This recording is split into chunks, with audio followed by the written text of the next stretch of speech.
it's Stephanie here from Uncommon Threads, and as I promised in a Facebook post yesterday, I am going to show you how I do two-color knitting on a flat swatch instead of in the round.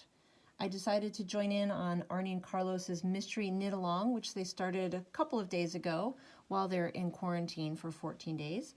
And I noticed a lot of comments on their Facebook page were about how do you knit stranded knitting back and forth instead of in the round, and there was confusion about whether you purl or how you do the back side.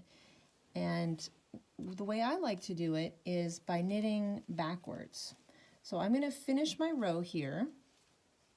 I'm working with felted tweed from Rowan, which is a beautiful yarn for Colorwork. And as you can see, I am a continental knitter, which means that I hold my working yarn usually in my left hand. But when I do two-color knitting, I also have a yarn that I'm working with in my right hand. And you can tell that I'm much more comfortable with my left hand because my right hand is a little bit clunky. But that's okay.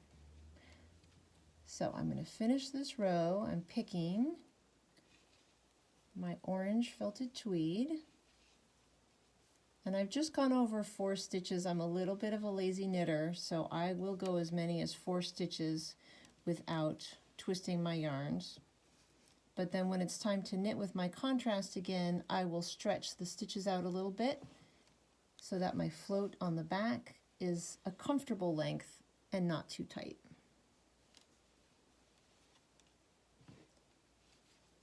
Couple more stitches here, and at the end of the row, Arnie and Carlos recommend that you actually knit with both yarns together, and it gives the swatch a nice edge. You can see those colors. Okay, so now I'm going to head back across these stitches, and if I were doing plain stockinette, I would just turn it around and purl back. What's hard about purling back is, for one thing, you can't really see your pattern that you are creating with your two colors, and it's harder to know where you are in your pattern. And by the way, I am not memorizing this pattern. I do have a chart that I'm working from, and I use a post-it note to keep my place. I'm actually going to go ahead and move that up a row. There we go. So now that it's time to work back across these stitches, instead of purling, oops, I got tangled here, I'm going to knit backwards. And what's fun about this is it really is exactly the same as knitting English style or throwing, except you are doing the opposite things that you would normally do with your hands. So I've got the stitches to be worked in my right hand. My left hand is holding the active needle, and I will put the needle into the back of the stitch, wrap the working yarn around, pull that stitch over, and then off of the, oops, looks like I dropped a stitch here, off of the working needle. I'm going to do that again since I goofed it up.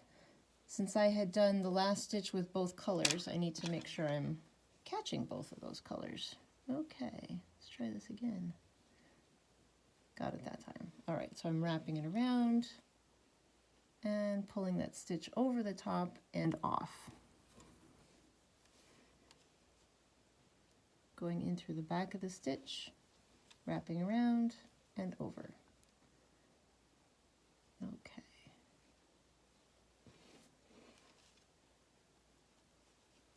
So it seems to me that this might be a more comfortable technique if you are a knitter who normally knits English style, because it is the same movement, just done in the opposite direction.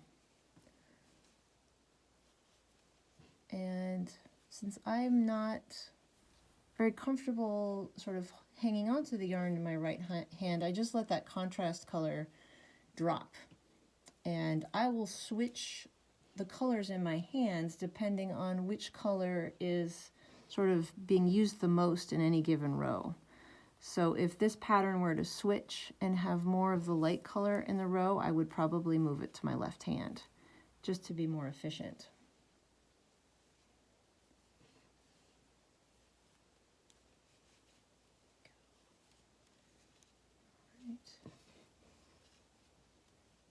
This row, I think I'm lucky I won't have too many long runs of the same color, so I don't need to twist my yarns together to keep them from becoming really long floats.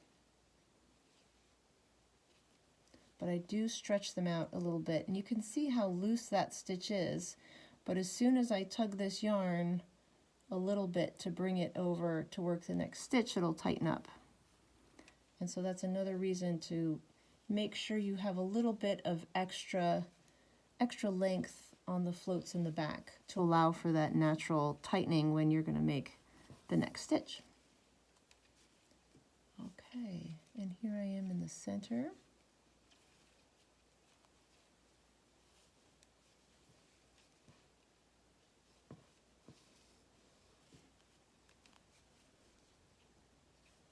I learned this technique many years ago, and I don't use it all that often because so many colorwork patterns are written in the round.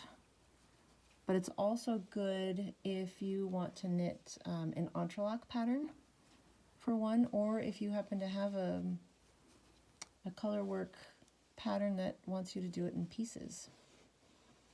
This is very handy.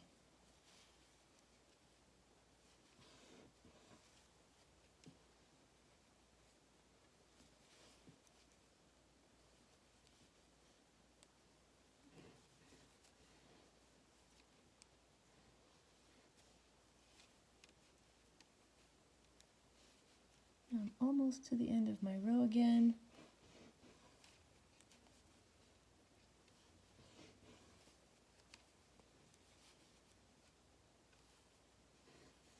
This yarn is really just so soft. And I do have a tendency to knit loosely anyway, but because of the lovely fuzz on this yarn, it all sort of blends together, especially after it's been blocked. And I have no idea what the final project actually is going to be. I'm not sure ARNE and Carlos do either, but it doesn't matter. Okay, last stitch. I'm going to use both colors together again, keeping them both in my left hand and wrapping it around one last time and pulling it off. And there it is. One more row, knit backwards. If you have very different tension when you purl as opposed to knitting, you could also try this just for a regular stockinette project. Just to give it a try, see if that helps even out your tension. And here's the back side. So I hope this was helpful. If you're something that you've been wanting to try, definitely give me a shout on social media, on the Instagram account or Facebook if you have questions or want to participate in the knit along. You can go directly to the ARNE and Carlos blog, arnecarlos.com/blog. But I hope you've enjoyed this and have a great afternoon. Thank you so much for listening. Bye-bye.